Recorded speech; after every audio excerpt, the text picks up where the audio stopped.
Voici une des questions que Nikki Elz posa à Maria Simma. Et quand nous demandons aux âmes du purgatoire de nous aider, est-il suffisant de formuler intérieurement notre demande ou faut-il la dire tout haut? Elle répondit en ces termes. Elles ne peuvent pas lire nos pensées, mais elles connaissent bien notre souffrance, et sachant cela, elles connaissent aussi une grande partie de nos vrais besoins et interviennent en notre faveur. En faisant notre demande à voix haute, on a l'assurance qu'elles l'entendent, mais soyez assurés qu'un murmure est suffisant. Elles sont toujours autour de nous, mais je ne vous conseillerais pas de commencer à leur parler en public. Et bien entendu, Jésus connaît nos pensées, de sorte qu'une demande exprimée silencieusement en pensée leur sera communiquée par la Mère de Miséricorde. Nikki Eltz posa encore comme question à Maria Simma, qui eut beaucoup de visites des âmes du purgatoire, en ceci.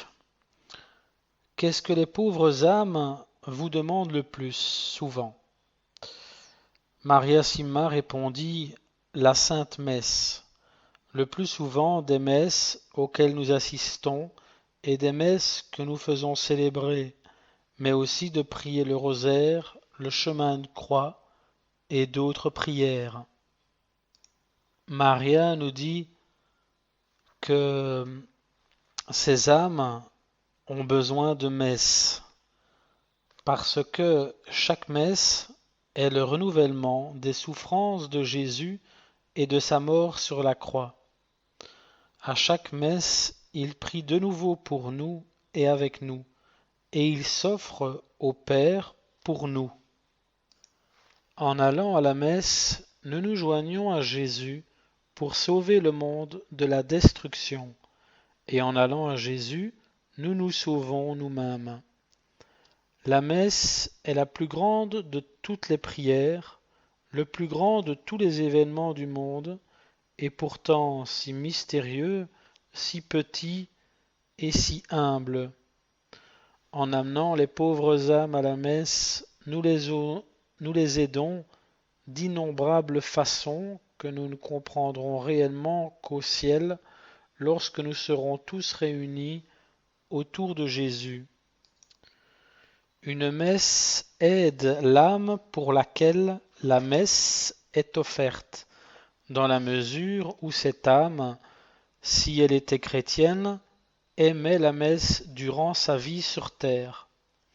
Cependant, si l'âme n'était pas chrétienne durant son existence et que par conséquent elle n'en savait rien, le fait d'assister à une messe pour cette âme l'aidera beaucoup plus. Elle ajoute encore, assister à une messe ou la faire célébrer pour une personne vivante l'aide beaucoup plus maintenant que plus tard. Pourquoi? Parce qu'ici, nous pouvons encore recevoir des grâces et que ce n'est plus le cas lorsque nous sommes au purgatoire. De plus, cela contribue beaucoup à protéger cette personne encore parmi nous de tout danger. Plus loin, une autre question lui fut posée. Quelle est la meilleure façon d'agir pour nos défunts lorsque nous voulons leur offrir une messe? Maria répondit, la chose la plus rapide, la moins aimante et la plus paresseuse consiste à faire simplement une petite offrande de messe que le prêtre inscrira dans son carnet. C'est beaucoup mieux et les preuves sont là pour dire que les guérisons et les délivrances sont beaucoup plus fréquentes lorsqu'un parent ou un ami est présent en position du pénitent, d'assister à la messe pour cette personne. Voici ce que nous dit le père Faber. Portons nos regards sur le vaste royaume du purgatoire. Marie en est la reine mère. Tous ces milliers d'âmes qui l'habitent sont les chères et fidèles épouses de Jésus-Christ. Et pourtant, dans quel étrange abandon, dans quel abîme de douleur son amour les laisse plonger. Ils soupirent après leur délivrance, après l'heureux moment où elles quitteront cette région de souffrance et de ténèbres pour entrer dans la céleste patrie où brille un soleil sans aurore et sans déclin. Et pourtant, il s'est lié les mains, ou à peu près. Il ne leur accorde plus de grâce, il ne leur donne plus de temps pour faire pénitence, il ne leur permet plus d'acquérir de nouveaux mérites. Bien plus, quelques docteurs ont pensé que ces âmes infortunées ne peuvent plus prier. Qu'y a-t-il donc à faire pour les âmes qui souffrent dans le purgatoire? Ce que nous allons dire offre bien matière à méditation. Ces âmes dépendent plus de la terre que du ciel. Elles comptent, pour ainsi dire, plus sur nous que sur Jésus. Ainsi l'a voulu celui de qui seul tout dépend. Évidemment, l'intérêt de Jésus est là. Il désire la délivrance de ses captives. Ces âmes qu'il a rachetées, il veut que nous les rachetions à notre tour. Nous qui lui devons notre vie, nous qu'il a lui-même déjà rachetées.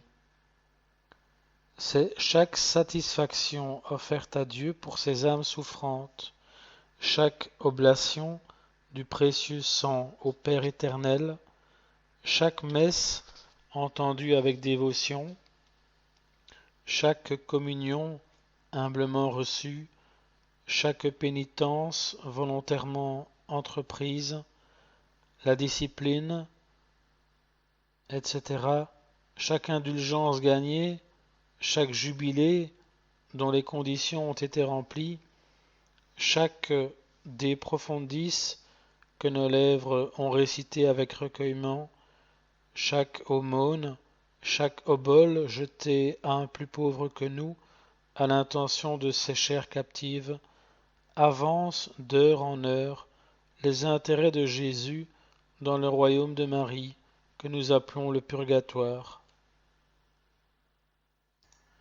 Jésus ne veut pas ici se venir en aide à lui-même, parce qu'il aime à se voir aidé par nous, et qu'il pense que notre amour se réjouira de pouvoir faire quelque chose pour lui. Plus loin, il dit, en réalité, ce moment qui décide de notre éternité est la seule affaire importante dont nous ayons à nous occuper dans ce monde. Toute chose a deux côtés. L'un est pour Jésus et l'autre contre lui.